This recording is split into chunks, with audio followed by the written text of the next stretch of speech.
and a 1. Hello, ladies and gentlemen, and welcome to another edition of On the Mic with Mike. I am your host, Mike Larkin, and joining me today is none other than Miss Regina Rosendahl. Regina, it's a pleasure to have you on the show. How are you? Thank you so much for having me. I'm doing good, a little bit tired, but it's all right. It's all right. Hey, I'm all with you right there. I got to say right now, when it comes to tired, the grind never stops, and the grind never stops for you, Miss Regina Rosendahl. I've been seeing a lot of the work that you've been doing with FCF, and just in general, man, you're always on the grind. So, like I said, that's the perks of being in the business, and the perks of just being the talent that you are. Yeah, sure. Kind of would still appreciate a break though, but yeah, Hey, it is what it is. hey, I'm right there with you. But at the end of the day, I try to put the positive spin on things. You try to be a little Yeah, optimistic with it, but I get you. I totally understand where you're coming that's from. not a finished thing to be positive, so I'm sorry. I try.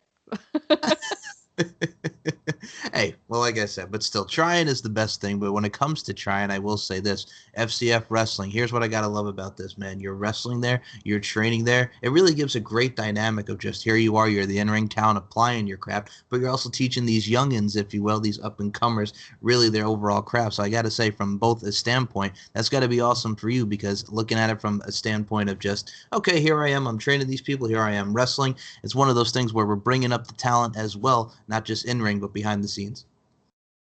Yeah, I mean, I really love just making Finnish pro wrestling better in any way that I can. Um, and coaching was something very natural to me. I've coached for most of my life. I've been coaching basketball and some martial arts, and so yeah, it was quite natural to take that step when the previous head coach stepped out. So yeah, I've been doing a lot of changes though. Things are not the same as they were a couple years back, but yeah, I'm very happy with the results. Obviously, I still see a lot of room for improvement. I still want to work on a lots and lots of more things in in in training the wrestlers and referees and just any talent that we have. I think there's so much room to improvement. And yeah, I do a lot of other stuff for FCF as well. But yeah, I think the coaching has been like the most demanding thing that I've done. I gotta say, well, you're coming from a background with basketball, which first and foremost, basketball, your favorite sport, like the way they dribble up and down the court. There you are from the basketball side of things, which is another amazing sport. I'll be honest with you, speaking from the American point of view, you got your New York Knickerbockers growing up in New York, one of the Yeah, most popular teams, and then here you are now mixed martial arts, which again another craft where we've seen a lot over the years of the tie-ins and correlations with professional wrestling. You look at yeah. Ronda Rousey's, your Shayna Baszler's, like I got to ask you about Hmm. the mixed martial arts standpoint as well, because here you are, the MMA world, pro wrestling world, a lot of similarities in a way as well. Sure. A lot of similarities. I believe it has helped, but it has also been very challenging to unlearn some things that I've learned in martial arts. Um, because obviously pro wrestling is not a martial art. Mhm. We are performers. We do theater, which is physical, sure, but it's not a martial art. So, but yeah, I think there are a lot of stuff that I've gotten from martial arts like kickboxing. I still do a lot of kicks and strikes and stuff in my wrestling as well. And I think just a general understanding of how you should move around in the ring and how you should just behave in the ring, I think that helped a lot. But like I said, a lot of things to unlearn as well. Hey, I'm going to be honest with you. When you're coming from a world and you're teaching stuff, I'm going to say this. It's like Kevin Hart and his stand-up comedy. He's scared of UFC fighters because they can destroy a man's world. You know what I'm saying? They find the pressure point and boom, you out like a light. So it's like that stands from the comedy aspect, and what he's saying is very real. It's very true from the fighter standpoint. But I got to Hmm. say as well, like strikes and kicks are very important. Like you mentioned, footwork. That's just like pretty much like 101 with professional wrestling. And I see it in your work with your Hmm. strikes and kicks. Very dominant. You add that to your arsenal very well. Yeah, it took a while though. Still, my finisher is a kick to the head, And I still get sometimes nervous about it because if you know if it's too stiff or if I just actually kick someone in the head without them protecting themselves, it's like they could die. So sometimes I still feel that nervousness in the ring. But like most of my stuff, I am now starting to get like comfortable with all the strikes and stuff. But when I started, I still wanted to do the kicks, but I was super safe. I was being like super careful, and it showed. Um, but yeah, I think it's now I'm kind of in a point where I can actually utilize those skills better in a way that it actually looks awesome. I also dig it as well because when it comes to finishing maneuvers, nothing says just straightforward and just like boom in your face like a nice little kick to the head. Ain't that a kick in the head? It's not just a song, it's a way of life. Because I will say this, look at Test, God rest his soul, one of the beautiful, sweetest boots ever to come right across your dome. It's one of those things where if you get a nice little kick to the head, hit it in the right spot, you're done. So, I mean, I appreciate that because it's sometimes the most simplistic moves. And dare I say the old adage, keep it simple, stupid. And like I said, sometimes you got to keep it simple. Yeah, in a lot of ways, yeah, I think like the simplest moves are often the best ones, not always.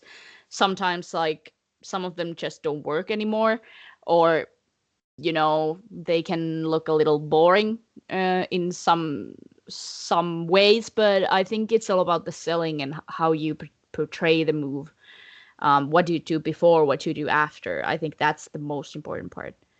But yeah, sometimes I see like a lot of um, like super complicated finishers or something like I understand I understand the, like the thought process, like it has to be special and then you just add and add and add more and more and more, and then eventually uh it's just maybe not as effective looking. So yeah, but I do understand where that comes from. um but yeah, I like my finishers and my moves quite simple. Hey, when Stan the Lariat Hansen says it right in the name, and Stan Hansen was blind for God's sake, a great Hall of Famer in professional wrestling. All he had to do was just boom. You never know where it's coming from, but it's probably one of the sweetest and damnedest lariats in the history Yeah, of lariats.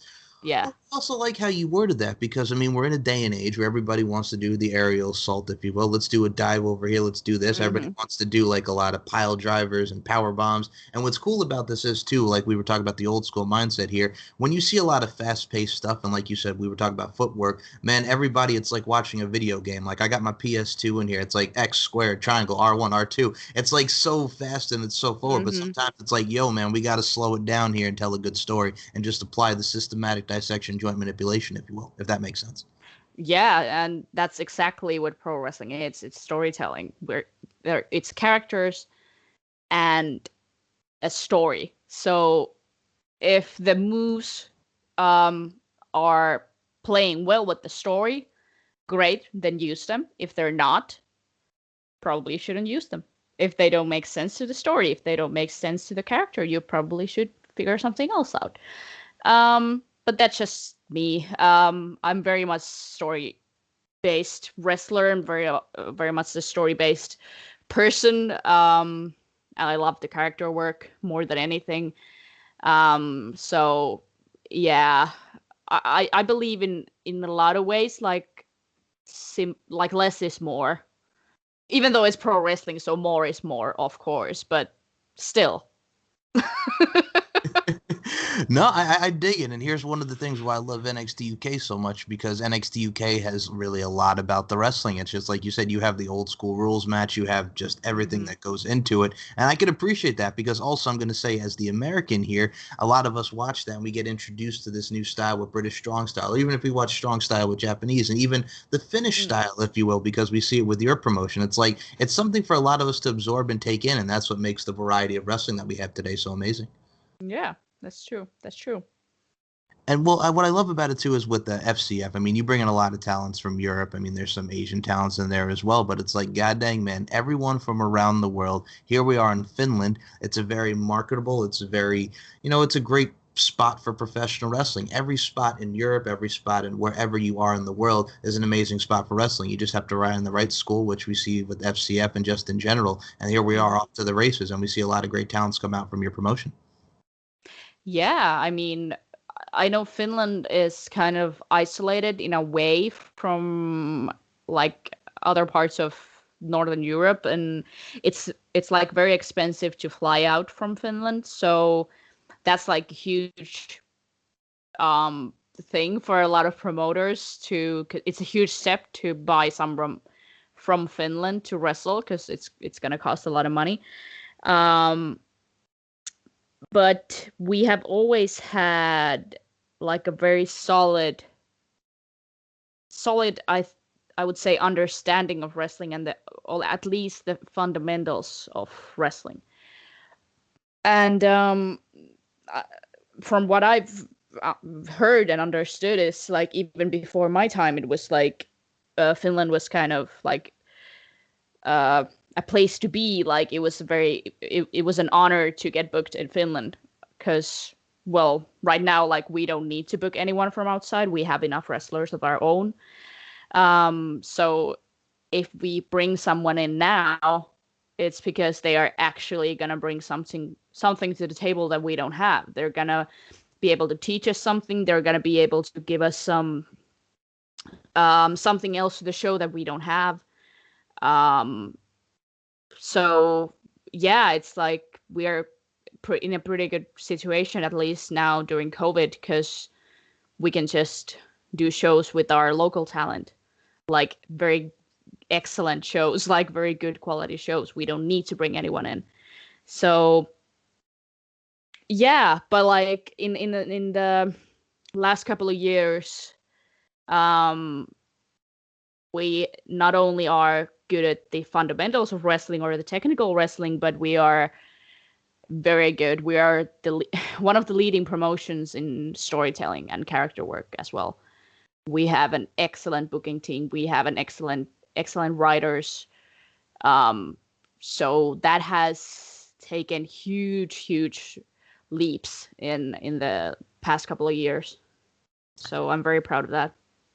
And you should be. And I'll say that with the utmost sincere respect. You should be because I see a lot of work that goes into the promotion. I really dig it. If people are not checking out some FCF, you are missing out. And I got to say, from the local talent side of things, I can respect that too because growing up on Long Island, New York, you're in the Northeast in the United States. Like you have the New York wrestling connection where guys like Brian Myers and Matt Cardona, Hawkins, and Ryder came from there. And so many stars that would go on to various wrestling promotions. And the Northeast has always been like a hotbed. I mean, I'm going to say this word here. It's pretty much wrestling and training schools out the wazoo. There's a word for you, the wazoo, where it's from New York, New Jersey, Connecticut, and you see from the overall the Massachusetts, the New England area. And that's what I love about just seeing like the local and the homegrown towns like you mentioned. And like you talk about with COVID, I think the positive, if you want to take out from this COVID and everything, everybody gets creative with their workouts, with their regimen, if you will, home workouts and really just in general to really keep themselves going during these tough times. I mean, there's a little positive spin there, but god dang, man, it just shows the creativity and what you guys put out and everything that's going on through the turbulent times and how wrestling is always there to give you that little oomph, if you're feeling that little oomph. Yeah. Well. Yeah, I mean, obviously we were still shut down for many months here because we just couldn't have enough people in the same room with the restrictions to be able to work a show. We are actually having a show this Saturday. Well, whenever this interview airs, it has already aired the show. But so we recorded a show without a live audience. So we're gonna be just sending or selling the tickets, and the people who buy the tickets will get the link, and it's kind of a pay-per-view kind of thing. I had a point, but I lost it. COVID and restrictions, and yeah, about when you said about the workout, kind of like being creative with the workouts and stuff. And I feel like I've been working out a lot, and I'm a lot stronger, and I'm in a lot better shape than I was before COVID. But it doesn't always correlate to the wrestling ring, because wrestling, it's it's just a whole nother world. Like, because you need to think about so many things. You have to think about the story. You have to think about your character. You have to think about the audience. Even though we didn't have an audience in this show, but we had like our crew members that we were still working for the audience, for the cameras. You have to think about the cameras. Like, where's the first, second, and third camera? Then you have to think about the safety of the other person, and like it's just a lot. And I had like a pretty long, demanding match. I wrestled the Sun for the Nordic Championship. So that was my first ever singles title shot. And oh boy, like the cardio that that sort of a match requires is it's like off the charts, and you can't really get that kind of cardio from anything else but wrestling. You have to wrestle to be in shape for wrestling, and that is what we have been lacking because we weren't able to have trainings up until I think we started our trainings like 5 weeks ago. So we've been wrestling for 5 weeks, which is not a lot to before a championship match. But it went well. It went well. But I just I'm never like satisfied with my matches. I always think I'm bad. I always think I look bad. I always think everything is just shitty, and I should do everything like a lot better. So it didn't help with my self-criticism. But I'm hopeful that we are slowly getting back on the horse and just keeping up the trainings, having more and more shows, and yeah, it's a never-ending battle, really. First and foremost, 5 weeks. I mean, challenging, but you pulled it off. I did see that match with the San. Check out Regina's YouTube channel. God dang, man, from top to bottom, hard hitting, dare I say, back breaking, and god dang, man, I really just enjoyed. Like we were talking about the storytelling, like it worked out. I mean, and when you talk about being your own worst critic, I actually appreciate that because it's one of the things where you want to do something here. Maybe I should have did something that. Some people call it overthinking, but it's like you want to put the best show and the best foot forward. So I can appreciate Yeah. that. That's dedication right there. Yeah, exactly. That was actually our first match with the Sun that you've seen. That it's free on my YouTube channel, but we just had our second match, which was a lot longer, a lot more demanding, and that will be available at some time. I don't know, in 6 months or something. So it's that's not going to be available for free, but it is available if you buy it from our website wrestling.fi. Okay. Um, and you had another point. You said something, and I forgot. I can go back. It's okay. No. Hey, please. I'll be honest with you. As someone that don't even worry about it. As someone who's an epileptic and has had some seizures, sometimes the old noggin doesn't go all the way to the top. So I completely understand. Head injuries. It happens, people. But no, I'll go back to my point. No worries. We were talking about the fact that 5 weeks, the training of that, and really Yeah. just in general, it's just like that's tough. You know what I'm saying? Like I mentioned, like you mentioned the match with the San there, and what I saw on the YouTube channel. It's like. But again, the preparation and just everything that you talk about being your own worst critic, it's the dedication. It's not overthinking. I mean, Mick Foley is the same way. I'll compare you to a great Mick Foley. Mick Foley said, sometimes, I'm not favoring this one and that one. I mean, this is a man who's taken barbed wire shots and been on exploding barbed wire and has tore his body to shreds for the people and the joy and the love and the entertainment. So, I mean, if Mick Foley can overthink and he's put on some of the best matches ever, I mean, sometimes it's one of those things where even the greats do it. So I wouldn't say that you're an overthinker. I think you're dedicated to the cause, you're dedicated to your craft, and a lot of people can admire that. And I think you're inspiring a generation with that mentality. I hope so. I hope something good comes out of it because it's very exhausting at times.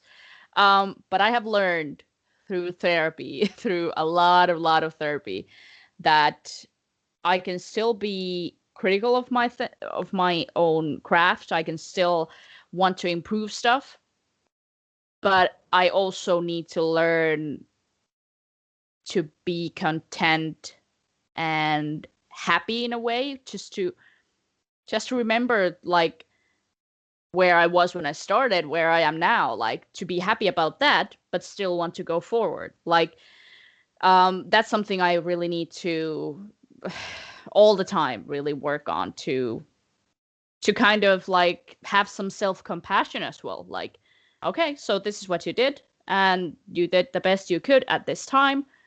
But for next time, I want this and this and this and that to be better. So yeah. No, like I said, I can appreciate that. I think that doesn't even just apply to professional wrestling; it applies to No, no, everyday craft. exactly. What's great about it too is like you see people's jobs. Like some people can have the most simplistic job, whether it comes to being like a teacher or hell, even a janitor. And it's like Hmm. people would make fun of someone for being a janitor, and I'm like, that's very admirable because it's someone who wants to clean up the community and clean up their schools, what have you. It's like Yeah. everybody has a place in life that they want to do their best at their job, no matter how small, no matter big it is, man. And like I said, that's the beauty of how we are as people in this thing that we call life and the uniqueness of our individuality. Yeah, I agree. And I will say this about you because what's cooler than being cool ice cold? I gotta say, I love the Ice Queen name. It goes, Thank it's you. very well. You're very welcome. But god dang, man, it's markability. It's one of those things where, all right, if I hear the name Ice Queen, boom, I'm gravitated towards you if I wasn't already, because it's like, all right, here comes a badass right now. The Ice Queen name. Look at Stone Cold Steve Austin, Stone Cold. Look at Kelly Yeah. Klein, the Ring of Honor. Pretty badass. She's pretty, she's a badass. Boom, put it together. Want to ask you about the Ice Queen name because, again, suits you very well, suits the talents, but you got a badass name. And that is something that I like about your character because we were talking about the character Ice Queen. It suits you well, but I wanted to know how that Ice Queen name come into fruition because it's the bomb. Well, I think it was like pretty simply just because I'm from Finland and Finland is fucking cold. So that was kind of my thought process of, and also like because I started as a baby face and I was wearing this golden outfits, and then when I did my heel turn, I wanted everything to change from warm to cold. So I went quite extreme with that. I would like icicles and snowflakes and just being a cold bitch really. So I think that's it's more of a mindset. I have done like some storylines where we actually work the queen gimmick and I have like these what's the word? The people who are beneath me. It's the peasants type of deal. It's the peasants. Yes. Everybody's peasants. Yeah. So so I've worked that gimmick and I've had supernatural powers in some points and it's been such a great character to work with and to just keep evolving. But yeah, I don't think I don't see myself ever dropping like the ice and snow and cold gimmick. But it will, of course, it will change over time. But I've really grown into it, and I love kind of the symbolism behind it. So it's gonna stick. It works, and I'm gonna say right now, the group Jet had that song "Cold Hard Bitch," man. So it works with the Ice Queen. Well, here's the thing. You started as a babyface, and I've seen the attire that you were referring to, and I love that Yeah. because, again, you're changing your character. Here I am as a babyface, and now here I am, Ice Queen, Ice Cold. And there's a Yeah. lot of things that really a lot of people gravitate towards because it's like it's the facial expressions, it's the overall demeanor, and it Mhm. works. And I mean, Ice Cold, and all women are queens. So again, it's a perfect Yeah. fit. Yeah, that's kind of like I can't really go with the whole all women are queens and Yeah. like everyone deserves to be treated equally in my gimmick. That's how I am in real life. Mhm. But if I'm working a heel gimmick, I can't really be, Oh, fighting for everyone's rights.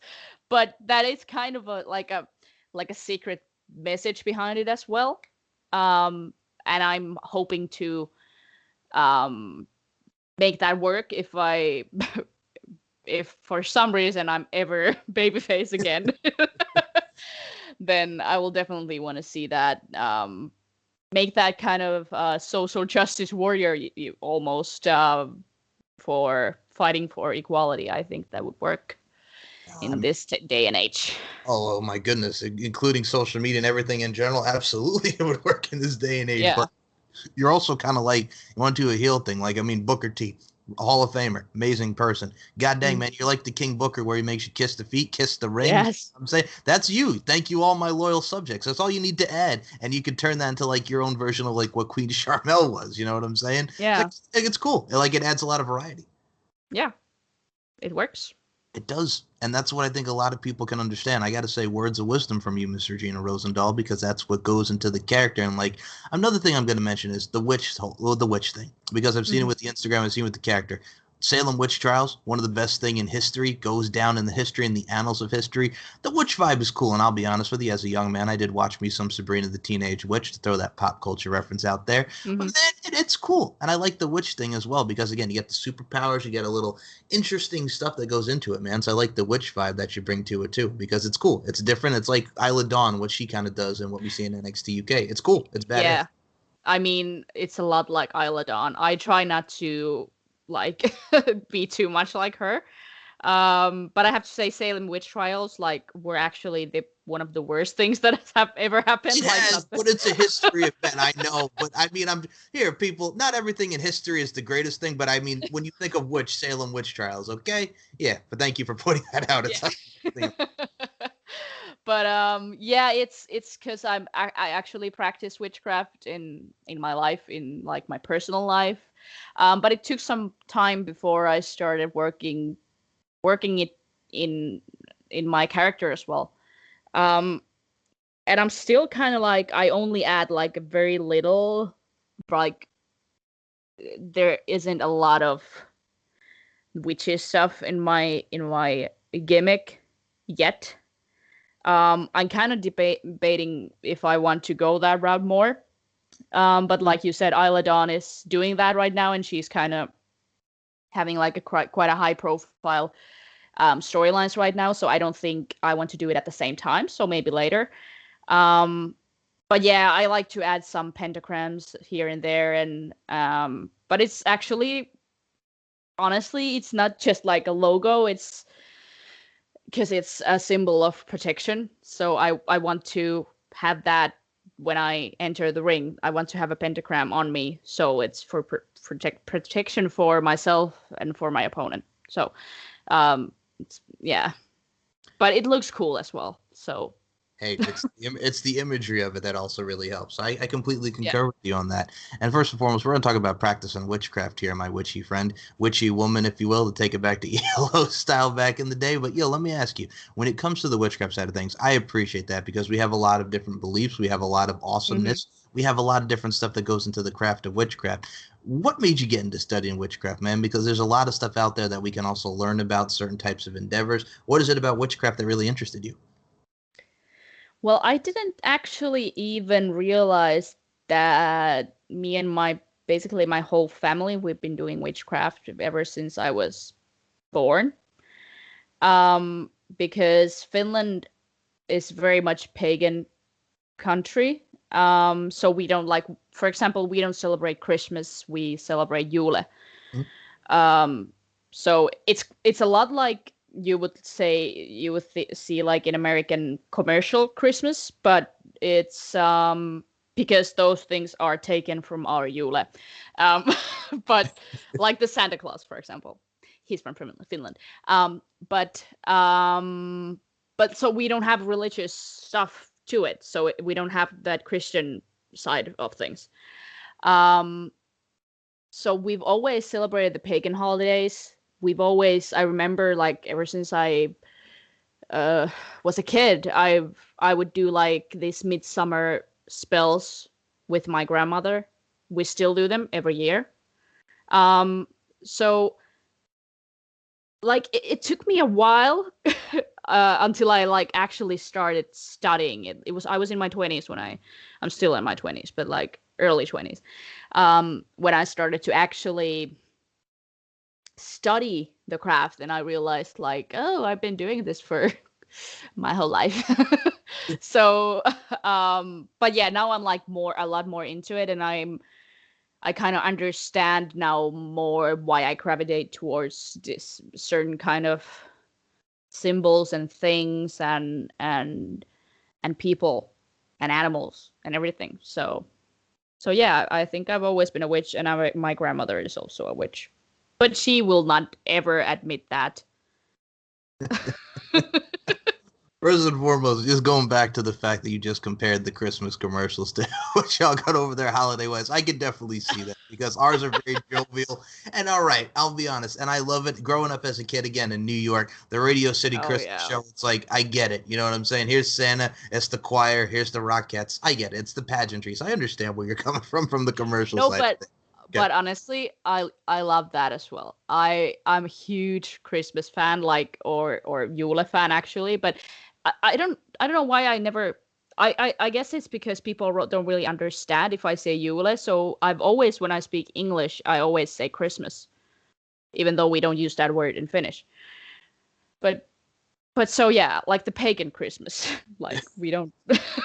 So, but yeah, I love that, and I would love to experience Christmas or Christmas time in New York.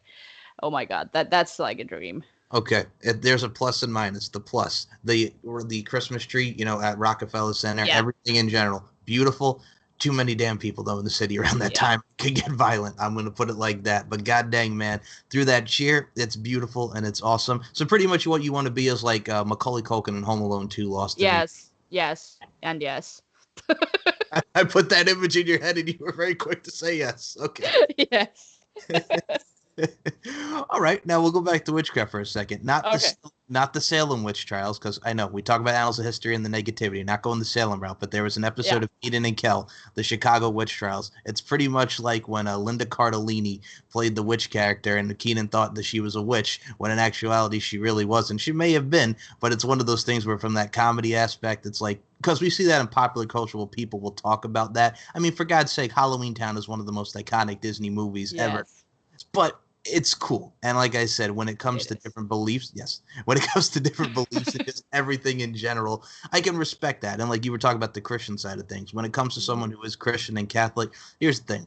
Yeah. Not all Christians will damn you for your beliefs. I actually can respect that because it's an open-minded, all right, let me see what this is. And I think a lot of people can see that because I am a believer of stuff like that and the paranormal. So I mean, it all kind of goes together. It's very interesting, open up our horizons, if you will, to different things.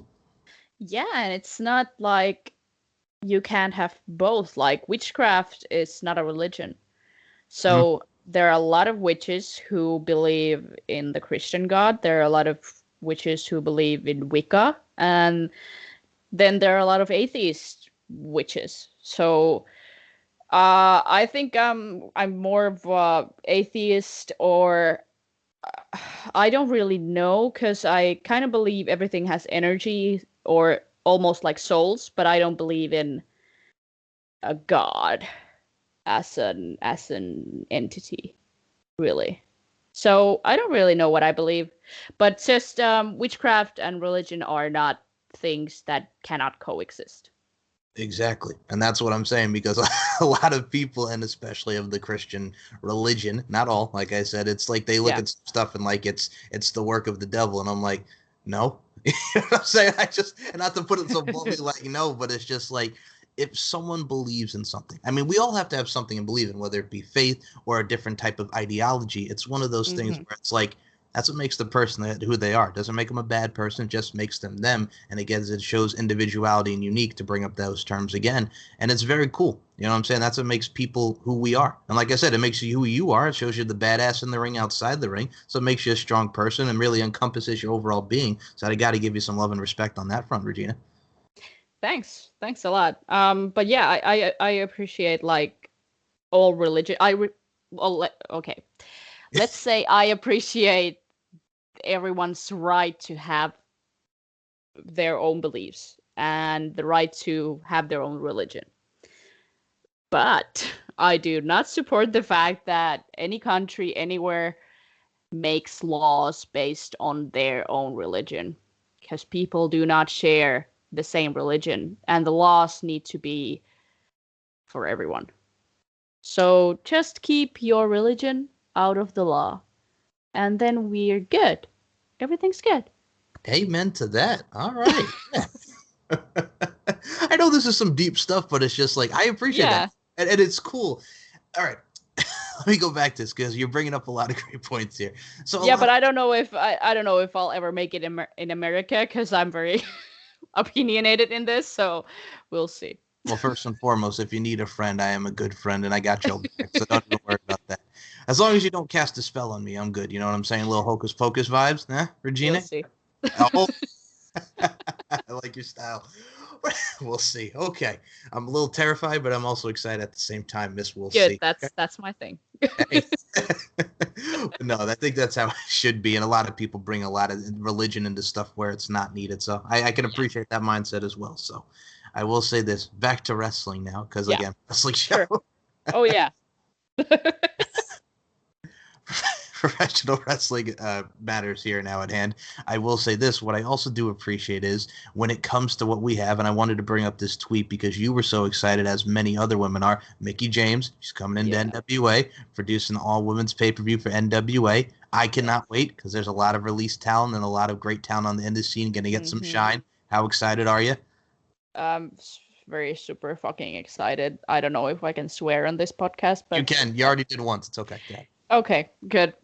But I'm very those kind of things really make me emotional because like we've done a lot of work towards equality here in Finland, and sometimes because things are going pretty good here in Finland, and then I sometimes get blinded by like how much we've grown that I forget that other promotions and other parts of the world may not have done that. So, and especially like, I don't know, the States are, because on the other hand, they are doing such great things for female wrestling in many promotions. And on the other hand, like, there's just a lot of shit and people are just getting treated fucking horribly. Like, speaking out proved us once again, like we all knew that already, but like now people are talking about it. So there's still like so much work to do for equality and just getting just respect for their work, for our work as female wrestlers. Um so yeah, this is, I think every promotion should push their female talents. Every promotion should get more female talent in the roster. The fact that it's Mickey James, who I've watched like since I was, I don't know, 13 or something. It's beautiful, it's emotional. I can't wait for that to happen. I can't wait to see who we're gonna have in the show, what's gonna happen. But yeah, I think there are still like a lot of steps and there's still like a lot of statements that need to be made before we actually reach actually like real equality. Beautiful. But yeah. No, I here's the thing about it, what I love about it too. And when I was a kid, and here's what we had. We had WWE, we had TNA, we had Ring of Honor, we had a lot of promotions here in the States. But what I always was drawn to, so Ring of Honor would bring in a lot of talents of Shimmer, who have done a lot of great work in the Mae Young Classic, such as Paige, Becky, et cetera, et cetera. Like, god dang, man, I would watch Raw, and there'd only been like a short, minuscule amount of time that they would give the women. Not like Trish and Lita, but others on the show. And I'm like, man, we got some talents here. You know, let's push them. And then you'd go to like a Ring of Honor show, and here's Sarah Del Rey, and here's Daisy Hayes, girls like that. And it's like, they're giving these women time. And it's great. You know what I'm saying? And you wish that you could see a lot of this on the mainstream television. And with the addition of the Mae Young Classic and the evolution and just the overall going from divas to professional wrestlers and women being showcased for their talents and what we're going to see now at NWA, it's like, this is where we need to have the women in the forefront. And I love that. And like you mentioned, equality. I mean, I understand like guys like to look at a lot of beautiful women. I myself do. If I'm ever guilty of one thing, it's my love, admiration, and respect for women. I'll say that right here on the air. But it's like there's more to that. Let them accentuate what they have from the skill stance, besides like the physical stance. Like just let them go, let them tear it down, and that's what we're seeing over the years. Yeah, and I mean, I like beautiful women. I like beautiful men. I like beautiful people. I don't necessarily need everyone on a wrestling show to be beautiful. I don't necessarily need every single person I come across to be beautiful. I don't think that is something that makes a person valuable. Right. Or like I like beauty and I like being beautiful and doing stuff like that, but I still want to think that that is not what makes me valuable as a human being, or that is not what is it does not measure my worth. So I understand that wrestling is a very like the aesthetics are a very big part of it, but I believe there are so many different ways, shapes, colors, sizes, everything that you can make the character work. You can tell a story. You can be a wrestler. So I just think that it has been way too narrow how we see wrestlers, men as well, but like more so women. And even now we're just talking about men and women, but not everyone in the world is identifies themselves as a man or a woman. Like there's so much more. And I think we need to start working for that in wrestling as well. Like, what is the purpose of gender in wrestling? What is the purpose of gender in the world? When does it matter? When does it not matter? In wrestling, when we're doing theater, we're telling stories, gender should not matter. I 100% believe that. And like we are doing in Finland, our whole roster is just intergender. We don't, it doesn't matter what gender you are. And we don't call it intergender wrestling, it's just wrestling. But we have educated our fans, educated our audiences to see that. And we tell the same story. We still have to tell the same story each and every night because there's always someone new watching. We always need to tell that again. Okay, so these people may have different genders, but it does not matter. And here we go again. So I know there's like a lot of work even to see intergender wrestling in mainstream networks or television. I think it's still, I don't know. I know Tessa did it, and I think it worked, but a lot of people thought it didn't, and that's just fucking sad. But I don't know. I believe like I don't think I would have a problem with having these rosters based on gender if we could somehow include non-binary people to that without discriminating. And I don't see how that would happen.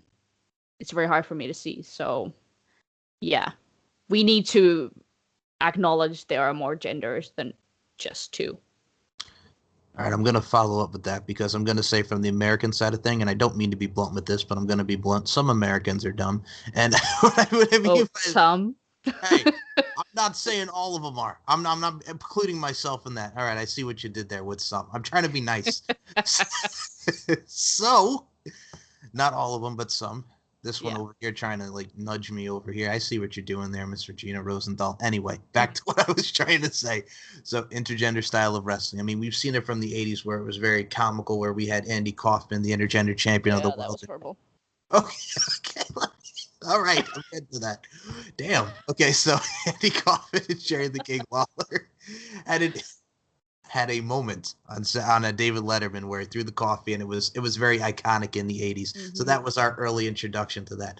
But I will say this, when a lot of people have, discredited or really have just shit on, to put it bluntly, intergender wrestling, I will say this. Mm-hmm. If guys and gals can train together and, do what they do, what the hell's the problem with it? You know what I'm saying? Like you mentioned Tessa making it work. Like we've seen a lot with intergender wrestling. And I'm going to say this right now, even in America, we still go on the fact of like, oh my God, there's a gay wrestler here. I'm like, Sonny Kiss is a badass wrestler. Darren Young's a badass wrestler. Ashley Vox is a badass wrestler. So it's like, and I said I would put my stance on this because I have a friend who knows that I like wrestling, and he's a casual fan. He follows what's up, and then he goes to me because we see a lot of talents like that come in. He's like, man, would you want to wrestle someone like that? I'm like, Yeah, it's a person, and I don't care what their sexuality is. If I'm going to put on a badass match, I'm going to tell a story, I'm going to wrestle them. It shouldn't matter what their sexuality is or what the hell they're doing. If they're hell of a talent, I'm going to work with them. And if for me, I mean, a lot of people would say they put the intergender style things on, man, would you want to lose to a woman? Yeah.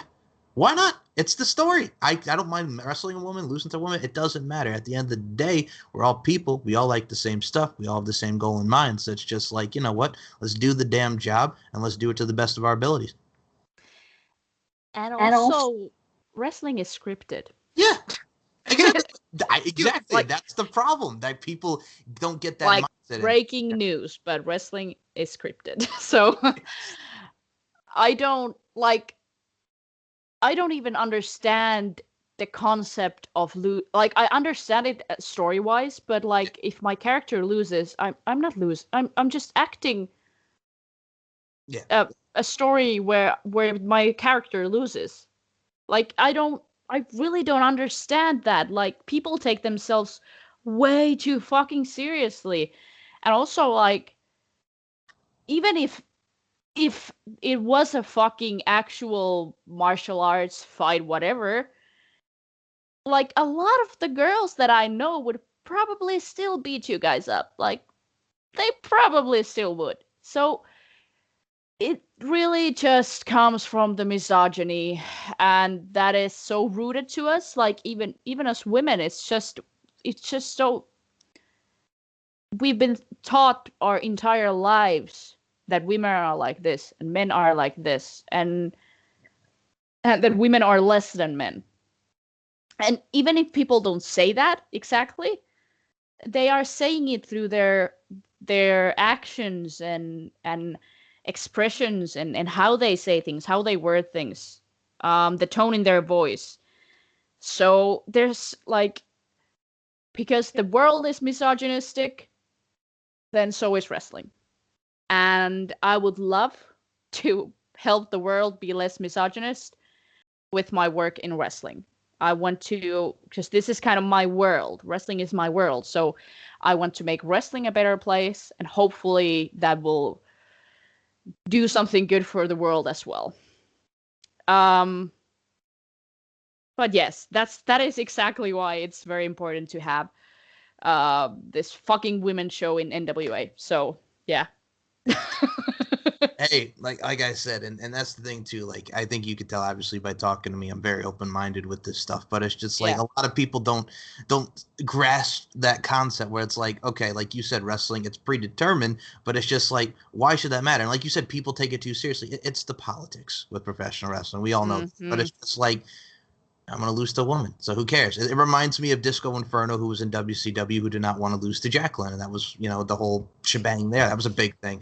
So it's just like, just it is what it is. I mean, we also have to understand that things change and things revolutionize and evolve. So it's just like, that's what I'm saying. But yeah, a lot of Yeah. people have that old school mentality, but it's just like, okay, you have your thing, but it's like, here's what we're doing now. You know what I'm saying? Yeah. Things change with the times. Good.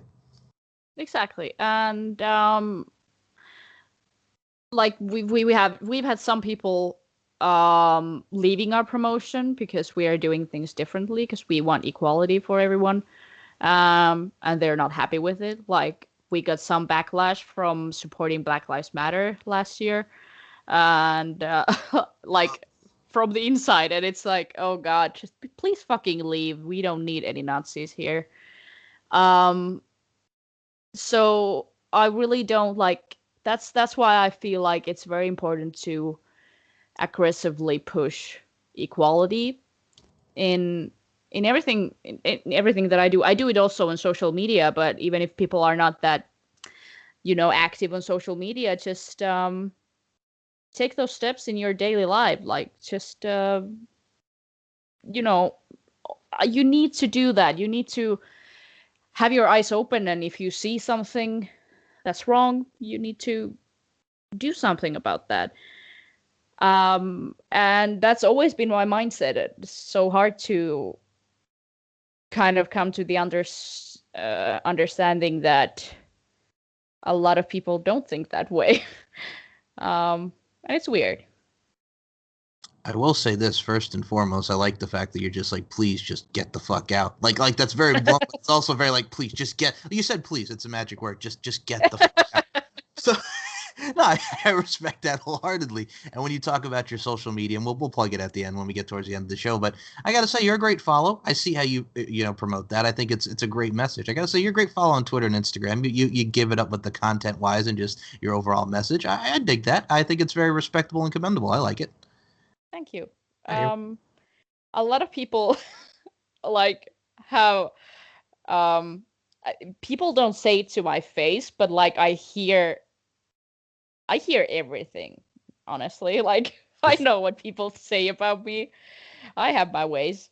But it's like I know it's very annoying to many people how I do my social media, how my feminism is very insulting to many people. Well, not many people, but like some people. But that just fuels me more because like if I'm getting a reaction, it's fucking working. I need to do it more. Hey, any publicity is good publicity. That too.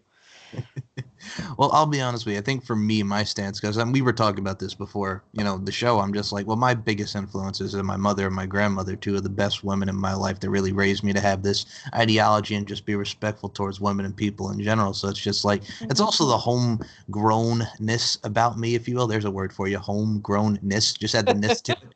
Like, oh, hey, everybody had ski to their word, S-K-I, bro, ski. You know what I'm saying? Have the ness.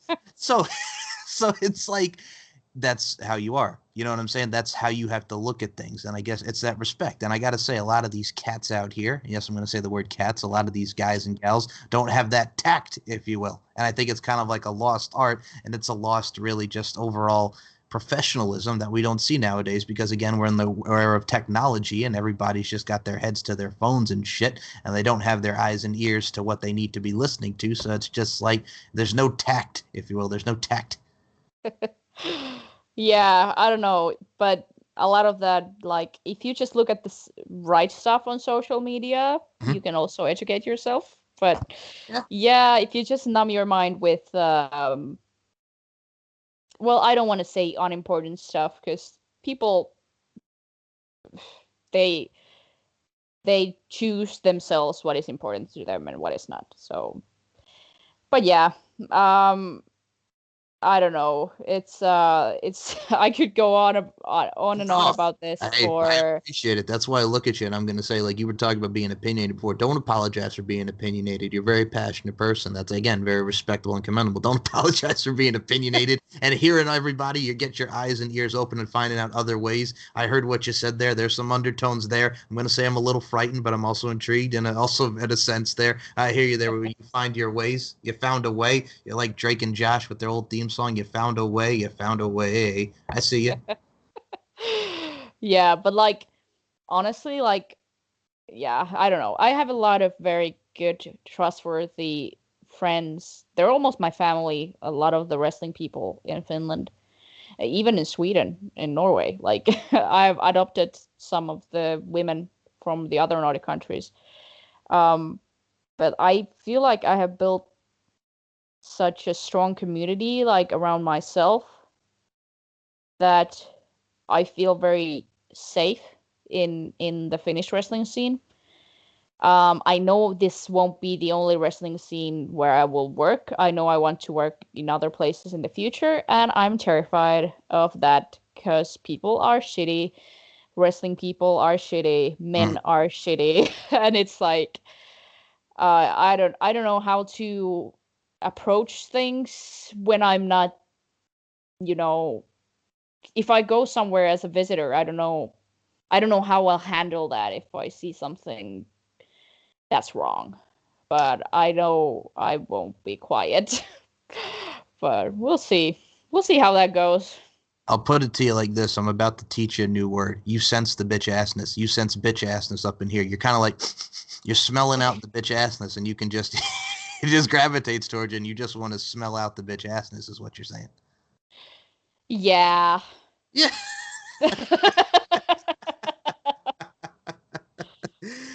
Well, no, I like that. Again, I like that. Well, first and foremost, there's nothing wrong with being opinionated because there's a lot, shockingly, I know this is breaking news too. There's a lot of opinionated people here in America, but I mean, at the end of the day, Right. we're all opinionated. So, I mean, Kind of. yeah, but just chill. At the end of the day, there's nothing wrong with having that. I mean, you get to get Yeah. your point across. Let your voice be heard, ma'am. So you do. Yeah.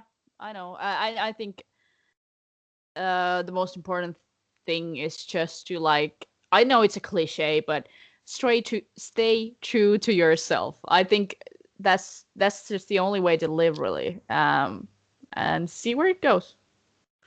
I feel like we're like advertising in a way for like Miss America, if you will, because you were talking about stay true to yourself. But no, that's very true. But it's also like when the Beach Boys had "Be True to Your School," ba rah rah rah, sister boom ba, man. I mean, that's old school from the '60s. But hey, the Beach Boys had a message with "Be True to Your School." So I mean, you want to talk about classics and cliche? There you go, right there. But no, I digress.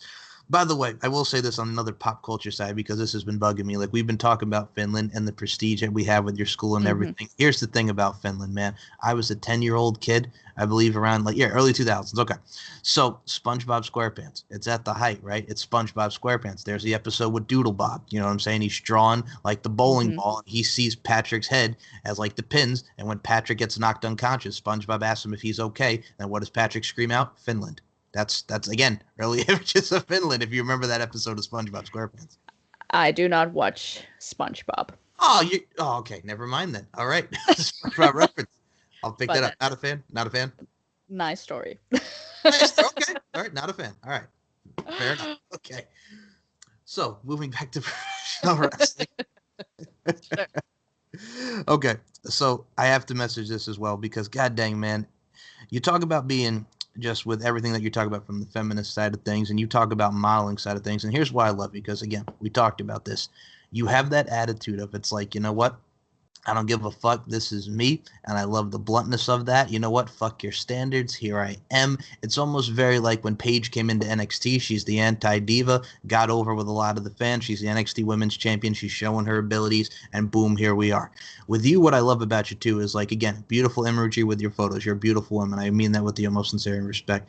But yo, I gotta say, first and foremost, beautiful imagery, and I love the fact that you're producing with what you have, just who you are as your overall being. Because there's a lot of people that come with curves, there's a lot of people with different shapes and sizes, and dare I say that voluptuosity factor, and you showcase that with your imagery and your overall, sentiments there. And I really love that message that you put out there.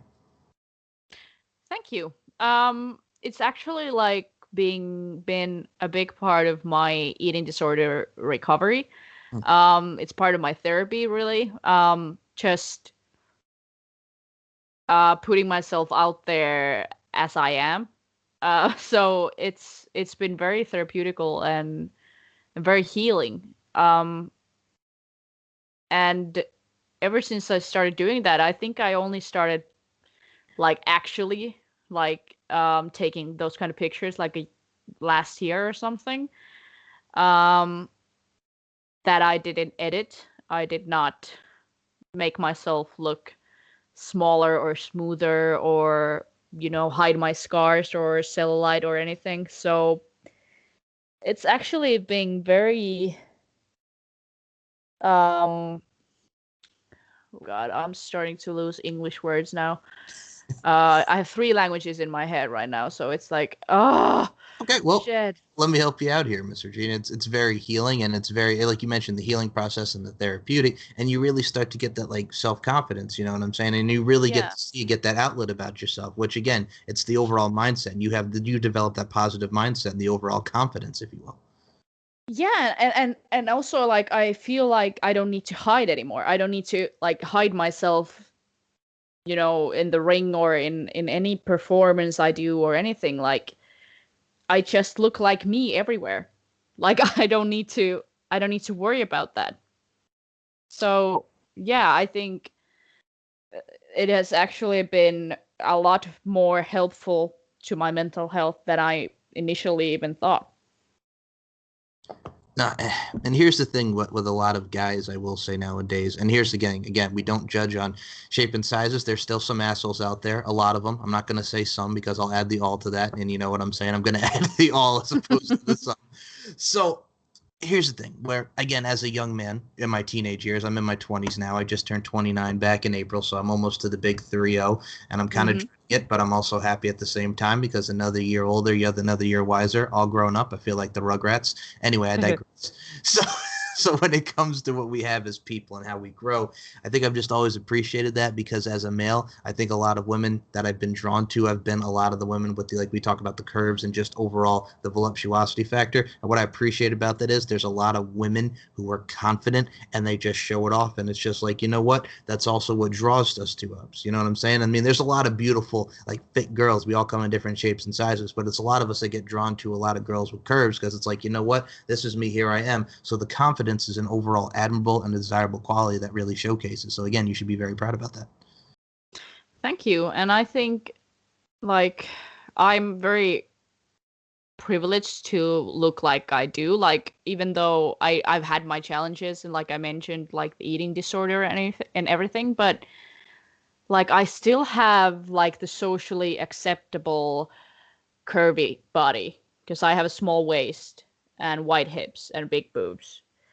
And my face is beautiful and I don't have a handicap or anything like that. I'm white. Like I have so many privileges.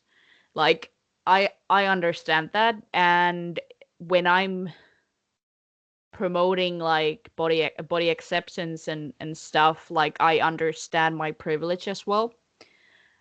And that's why I don't talk about body positivity because that is for marginalized bodies, which I'm not marginalized at all.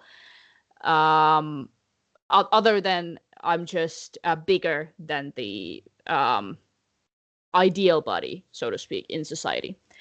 Um, but that's why I don't use that because I don't want to steal the spotlight or steal any room from the people who are actually in marginalized bodies. So, but I do want to promote body acceptance, body neutrality, body love, um, all of that. And I think it's so important for everyone, like not just women. I think for all genders and all ethnicities and everything. So I know I've had like a very narrow um, view on beauty and beauty standards and life in general, but um, I try to learn every day. I try to listen to people who are more marginalized than me and just listen and learn. So I want to be a good ally to people, and I want to help people. Um, but if like my pictures, my posts help anyone, um, then it's awesome. It's I couldn't ask for more really, but it is it's a selfish thing still. I do it for myself, but if I can help other people in the same time, then that's cool. Well, I got to say, you are and absolutely loving yourself, and that's the most important thing. And also for the fact that, man, you talk about your hips and you talk about your breasts. I got to say, oh, what a winning hand, man! You should be very proud of that voluptuosity factor, man. I just see you just like boom, boom, boom, just ranking it off, man. Oh, what a winning hand! So that really just showcases what your overall body and your being, because it also showcases not just externally but internally, man. Because I also look at it from a stance too. The eyes are the window to the soul, and I think you've got a very pure and unique and beautiful soul, my friend. Thank you very much. But yeah, I don't. I lost my thought again. Mm, All Jesus right. Christ. I'm sorry. You can cut that out. You're fine, please. It happens to me all the time. Don't even worry about it. To help you out to where you're going there, I look at it from a stance too. Like we were talking about internal and external, from the stance of just like here I am, there's my body, and here I am with my overall mind, body, and soul. I think that also what really encompasses you, because again, we were talking about loving ourselves and really just the overall facts with your imagery. Like I'll be honest with you, I saw an imagery with the donut, and I gotta say, I want to be your best friend. I love donuts. You know what I'm saying? Here's the donuts on me. Have some little munchkins. Go to Dunkin' Donuts. Boom. Have ourselves a party. but it's one of those things where it's just like I see the donut post and I'm like, all right, this girl likes some donuts, man, hook me up, because it's, again, it just shows just the overall fact that this is you. I'm going to eat a donut. I don't give a rat's ass. I don't give a flying fuck. And that's the thing too. It's the toot about it, man. You got the swag. I'm not even going to say it's the attitude. You got the swag about you. Thank you, but like those are like very much like I know I'm proving. Yeah. I know I'm being very provocative with Yes. the post because I know like like fat people eating is like the worst thing that could happen. Like I know that, and I love doing that in my underwear. First, um don't apologize for it. I'll be honest. Don't even apologize for provocativity there. There's the word yeah, for it. Provocativity. But no, don't even yes, apologize for that. yeah, and I won't. But like I'm in a place right now mentally that most of the time I love my body. I like how I look, but like I said, it's still called recovery, so it's not like I'm healed from my disorder. So there are days that I'm very much still struggling, and I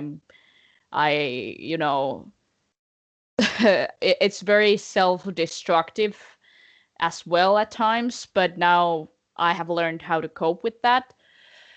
Um, but still, I feel like doing those photo shoots and posting those pictures and quotes and whatever, it's like it's always, even though I feel like shit when I post them sometimes, I know it will eventually be a good thing.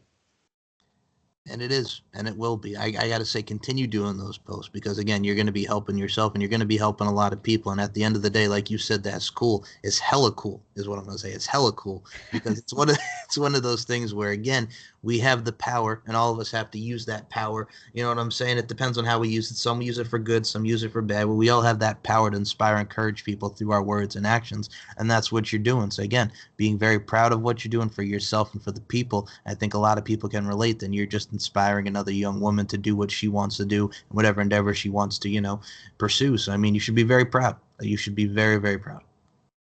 Thank you. I really hope people get something out of it, like, you know, really find some strength in the post maybe, or just I can't find the English word again. Now I have it in two other languages. Well, it Motivation. is what it is. No. But it's okay.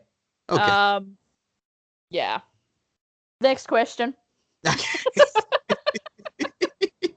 Don't even worry about it. First of all, you want to talk about cut it out. Don't even worry about it. Sometimes we struggle with our words. And again, as someone who've had our noggins rung a little bit in many different ways, it happens. So don't even worry about it. Don't even apologize.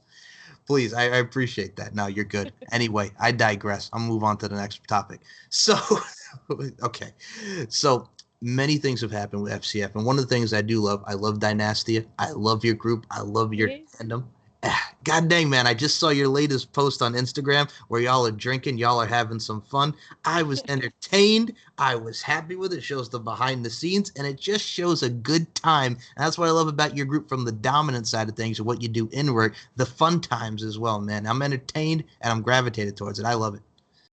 Thank you so much. My tag team partner, who is Prince Make, Mhm. um, that's the original Dynastia. We have also two other guys in it, who we've gotten to it quite recently. Um, but yeah, Prince Make is like one of my real life closest friends, and we started wrestling on the same day. Um, we actually knew each other before we started wrestling. We went to London to see some wrestling together when we were like 18 or something. So it's like, it was such a beautiful story to start that dynasty and start our own tag team or stable, and it's just so much fun. We have such good chemistry with him. Like the promo pro okay, in that promo, I might have been a little bit drunk, like a little. But usually, even when we're like totally sober, it's like we're like, is the camera rolling? Okay, go. And we always go like we do all of our promos with one take, all of them. So it's it's like I don't know. It's because we have that chemistry and we know what works and we know what we want to say and we know when to shut up and we know when to speak and we know how to help each other if needed. Um, so yeah, I was just watching those. They were like from a couple of months ago. Those clips that I posted today. Um, but yeah, it's been one of the best things in my career to be able to tag and just do stories with Prince Maka. Man, it shows, and that's what I love because sometimes, whether it be from a tag team or a single star, y'all bring the best out of each other, and I think that's what makes it. Like you were talking about that wrestling family, it's the camaraderie. I mean, like we were talking about the politics and the negative side, but that Mm-hmm. there's some positive sides. There's camaraderie. There's the friends that you make in this business, and there's a lot of fun you get to work with. And I mean, first of all, talk about being a little drunk, man. Sometimes you got to have a little bit of that liquid courage. Sometimes everybody in the club getting tipsy. But hey, man, I got to say, I think that's you just with your overall spirit and your vibrancy. And sometimes you up it when you get a little bit of liquid courage. So don't even apologize for that. Sometimes you just got to let loose. You know what I'm saying? A little bit let loose, and that shows in that promo. Yeah, it was. Yeah, that was. Yeah, it was actually New Year that we cut that promo. We were at the New Year's party and we were like, we should probably cut the promo now.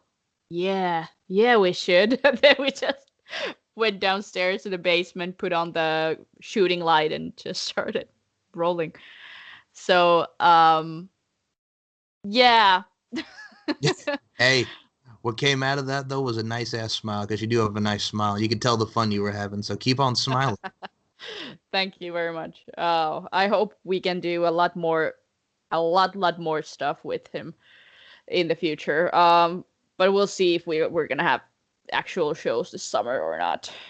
Hey, I will say this. I was looking at your social media there at Rings of Europe, Finland and France for you and Calypso, man. I got to say, Yes, badass. I cannot wait. I know. I've wanted to work with Calypso before, and she has wanted to work with me. Um, and then I didn't even mention that to the promoters or anything. They just happened to put us in a singles match together, and we were like, "Damn, girl!" Like we've never met each other. We've just been following each other on social media. Neither of us have ever worked with Rings of Europe. Um, but I'm guessing we're gonna have a good time, at least with her.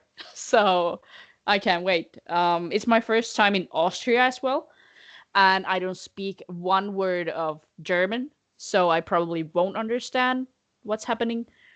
But we'll see. Maybe they speak English. I don't know. Hey, if we could get someone like Walter out of Austria Yeah. doing the damn thing, man, and he's just absolutely a brute with drop kicks and boots and power bombs. When you see someone like Walter, and hey, Arnold Schwarzenegger, if you will, I mean, Yes. yeah. I mean, if Arnold could be the governor of California and do what he's done for the bodybuilding world and acting world, I think you got this in the back with learning some Austrian, man, and speaking some German. Yeah, I'll try my best. I think I'll study German my flight, uh, and see how far it gets me. Okay, if Arnold could get over with "Hasta la vista, baby," again, I think you True. got it in the back. True. Again, that's the beauty of it, though, learning some other language and really just, I got to say, adding a lot of moves to the repertoire, if you will, from different styles. And again, the European style. Like I'm saying, I'm going to say this to the audience that do listen to this. God dang, man, don't sleep on the European style. They say no sleep till Brooklyn, Beastie Boys style, but do not sleep on some of the European talents we got, man, because we got a lot of great talented people like you're hearing today with Miss Regina Rosendahl. But god dang, man, Europe, y'all are killing it. Y'all are killing it, and it's a joy to watch. Yeah, and there's like so many different styles, like around Europe. Like like France is very different from us, for example. We are very different from the UK, and like there's so many different. I mean, UK is kind of, even though they're in Europe, I kind of see them as their own style and all own like entity. Mhm. Is that a word? Yeah. Yes, yes. Yeah. So yeah, but still. So many talents, so many promotions, so many styles in Europe. It's cool. It is. And I also look at it from a stance too, like going back just to like you were talking about body positivity and everything. Like here's what I think. Here's what I look at you and here's what I like about you. And this is what I like about a lot of the talented, just overall women that we have that are imposing forces. And dare I say, you kind of like an irresistible force meets the immovable object, to quote the late great Gorilla Monsoon.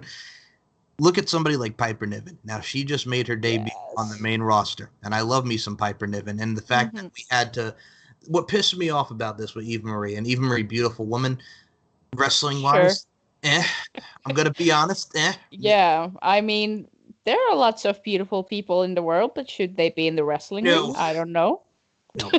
I'm just gonna put it bluntly, and again, this is no disrespect and shade to the girl, but we've seen this song and dance before. No, so Yeah. back to Piper Niven, the Yeah. good part. Piper Niven from NXT UK. We've seen her in the Mae Young Classic. Viper. I'm talking about ICW. Kaylee Ray, Queen of Insanity. Man, okay. So she comes out. Molly Wops. There's another term for you. Molly Wops. Naomi.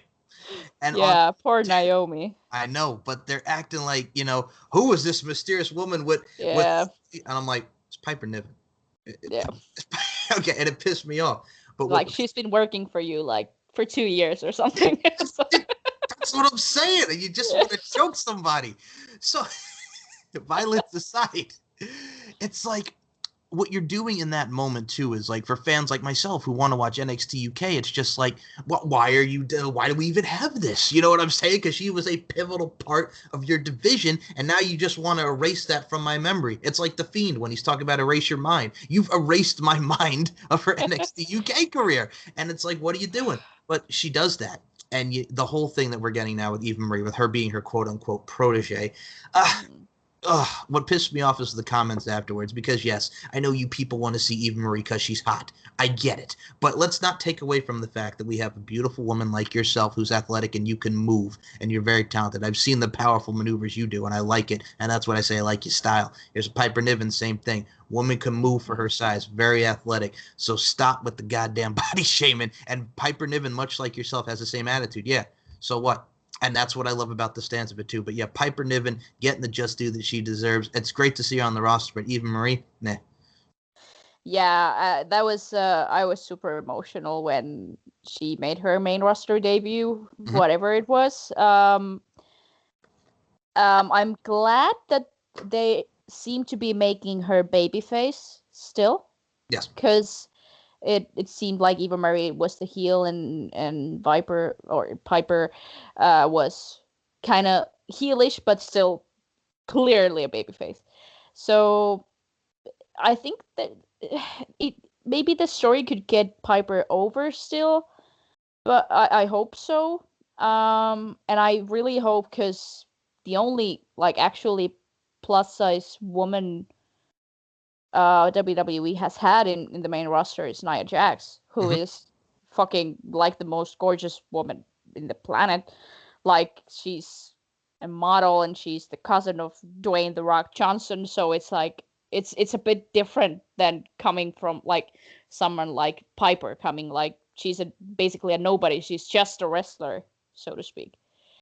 To get to the fact that she made it to the main roster is it it just gives so much hope to the women's division, and to women who are bigger, and just women who look different.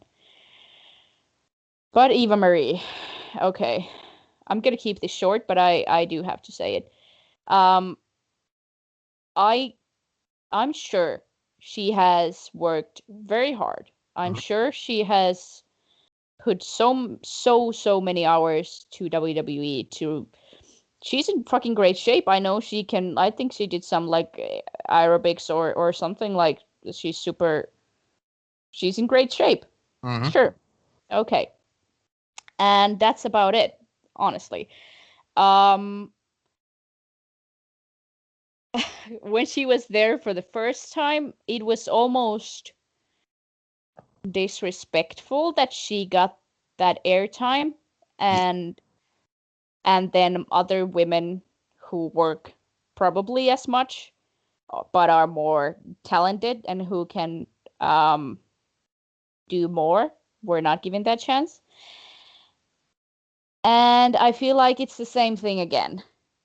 And also, they just released Mickey James, Mickey James. Billy Kay. Yeah, like so many talented women. And then they hire Eva Marie back. That was kind of a slap in the face, honestly, And to the the thing, women's division. exactly. And the thing is, too, like, yes, there was the reports that came out that she had re-signed, but it's like, again, Mickey James, who could be a coach, she's a veteran, she has that legendary Yeah. status, future Hall of Famer. And you have Yes. these young women like Peyton Royce, who, if you let her go, let her talk, amazing. Same with Billy Mm-hmm. Kay. She Yeah. is funny. She's entertaining. I am intrigued every time I see Billy Kay on my Yes. TV. I want to laugh. I'm gravitating towards it. Eva Mm-hmm. Marie comes from the world of Total Divas. And Yes. okay, you could tell me that she's been training her butt off. I remember when she in her first stint, she trained with Brian Kendrick. Brian Kendrick, I Yeah. love Brian Kendrick. Yeah. But when you're trained by someone like Brian Kendrick, who has the tools, and then you go out there and use his move and almost kill Carmella on NXT with the slice bread, you can't tell me. I, again, I'll be here all day, but ugh. Yeah. That's I'm not a fan of it. I don't like, no disrespect to Eva Marie. Like, she's just doing her job. She's just Yes. doing what's asked of her. This criticism is going to the people who made that choice. Mm-hmm. I understand where you're Yeah. coming from, and I look at it from a stance too. Like we were talking about beautiful women like Piper. And by the way, I love you even more for that Nia Jax comment. See, Yes. Nia Jax comes from the plus size modeling world, and I got to say, I've seen some of her photos before WWE. Beautiful woman. Yes. Girl can move, and she's a beautiful woman. Like we have here, we're about models. Like we have Tyra Banks. You know what I'm saying? We have Naomi Yeah. Campbell. We've seen the history of modeling. Like personally, plus size modeling has taken over the game. Like Ashley Graham is a beautiful woman here in the Mm-hmm. States. And here's the thing that we had in the States, again, going back to being Americans are dumb, here in the stuff that we worry about. So there was a Yep. post many years ago. I don't know if you've seen this or are familiar with this person, but here's a story that we had. Tess Holliday was a plus Yeah. size model who was on the cover of Cosmopolitan, and Yeah. people lost their shit. Yes. Again, the stuff that we lose our shit over, and we have stuff going on with countries and the economic and the stimulus and everything from a stance that we have to worry about in the world and the country. We're worrying about a woman being a plus size model on the cover of Cosmopolitan. Priorities, people. Come on. Yeah. That was horrible. Um honestly, like, yeah, there's still like a lot of work to do in that department. But I think now that we had Nia Jax and now that we have fucking Viper in there, Mm-hmm. just the fact that there's representation, it matters so much. Just think of like the little girls who are looking at it now. They're Mm-hmm. they're going like, hey, she kind of looks like me. Maybe I should do it. Maybe I could do it. So, uh, this has been such an important week for wrestling. It's it's awesome. It is. And I got to say, for you, what's very important here, and I'm going to say this about you, and before we close this out, Regina, I'm going to say this right now. The overture's here, round two. Anytime you want to come back on the show, you're more than welcome to. I really had a blast picking your brain and shooting the breeze on wrestling and all different facets of life. It's really been a joy talking to you today. Thank you so much. This was so much fun. I forgot this was even recorded and it's going out somewhere. Hey, that's the beautiful part, man. I got to say, it's Yeah. two buddies, it's two friends shooting the breeze on what we love. That is the art form of professional wrestling and everything in general. And the fact that you're into witchcraft, and I'm kind of worried I might get a spell cast on me, but I'm okay with that, man. I get your back anytime you come here in America, but please don't cast a spell on me. I'm intrigued, but I'm also frightened a little at the same time. As we'll see. You got me intrigued, man. You got me intrigued. I got to watch my back now. So anyway.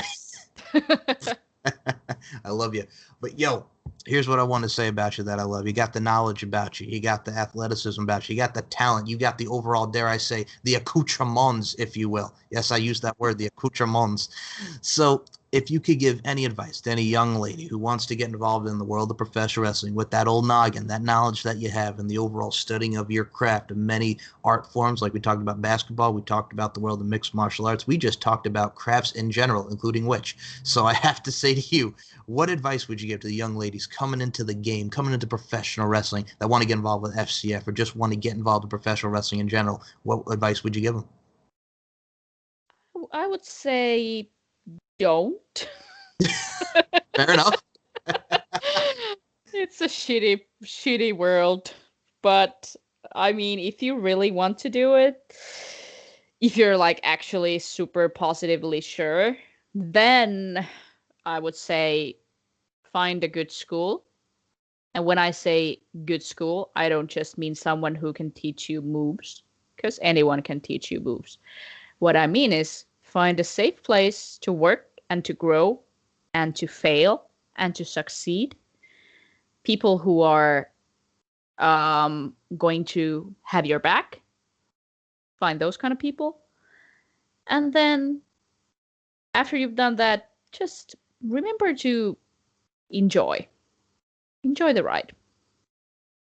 Beautifully and eloquently said, my friend. I also will say this: you are not the first person on my show to ever say "don't" when it comes to getting involved in professional wrestling. Well, first and foremost, and people, when she does say that, and I'm going to say this with the utmost sincerity and respect, it's a very tough business. And the Yeah. politics side of things that we discussed, it can be a shitty business. As someone who has the joy of giving people the platform, like Regina, to tell their stories, there's a lot of shitty stuff that happens in professional wrestling. So just keep Yeah. your eyes and ears open and listen. I will say that as well. Just keep your eyes and ears Yeah. open. And it's if it's not like actually for you, if it's just something you might want to try to do a little, then I would suggest to find another hobby, because this is like, honestly, we're working on it. We're working on the business, but it's still broken. So it's still a process. So it's not gonna be fun for a while. So, so as someone who's in her mid 20s, like we both are, you know what I'm saying? We're both in our 20s, and you'll probably get Yeah. the reference. If you don't, I'm gonna say it anyway. It's like the Seether and Amy Lee song, "Cause I'm broken." Yes. That's the wrestling business in a nutshell. Listen to Seether and Amy Lee, "Cause I'm broken." Yes. Okay. Honestly. Hey, facts are facts. But I will say this in regards to you, Miss Regina Rosendahl. This is where I step back and please promote the Facebook, the Twitter, the Instagram. People, she's a great follow on all forms of social media. I definitely recommend you give a follow. And YouTube as well. You got a badass YouTube channel. You got a couple matches on there. Check out her matches. But yo, this is the time for you to promote your stuff. I'm going to step back. Ladies first, not just a Queen Latifah song. Go, Regina Rosendahl. Thank you very much. So myself, you can find from basically everywhere. I'm on Facebook, Twitter, Instagram, TikTok, um, and YouTube. You can find me at 2Regina. Um, then, if you want to follow my home promotion, which you should, it's FCF Wrestling. So it's FCF Wrestling. At FCF Wrestling everywhere. Go give us a follow. There's gonna be a lots of stuff about me, about other incredible female talent. And the men are okay as well. Uh-huh. Oh, I don't know how to follow that. Man, this woman's like, the men are okay as well. Okay, ma'am. All right. I don't know how to feel about that, but I like that. I like, again, it's the swag. It's the swag. I'm going to allow that. So, They so, know I love them. I uh-huh. don't need to give them praises. Yeah. All right. All right. So definitely check out FCF. Do your research on it because it is a great Yes. promotion. And follow Regina. I got to follow you on TikTok now because I just started the damn thing. And here's my thing with TikTok.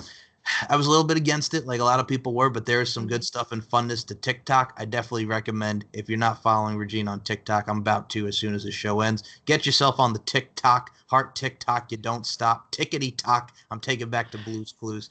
So anyway, my nerdiness aside, definitely check out Regina on all forms of social media. And Regina Rosendahl, besides the fact that men are okay, do you have any final words for the people that has been supporting you since day one and following you on your journey into the professional wrestling world?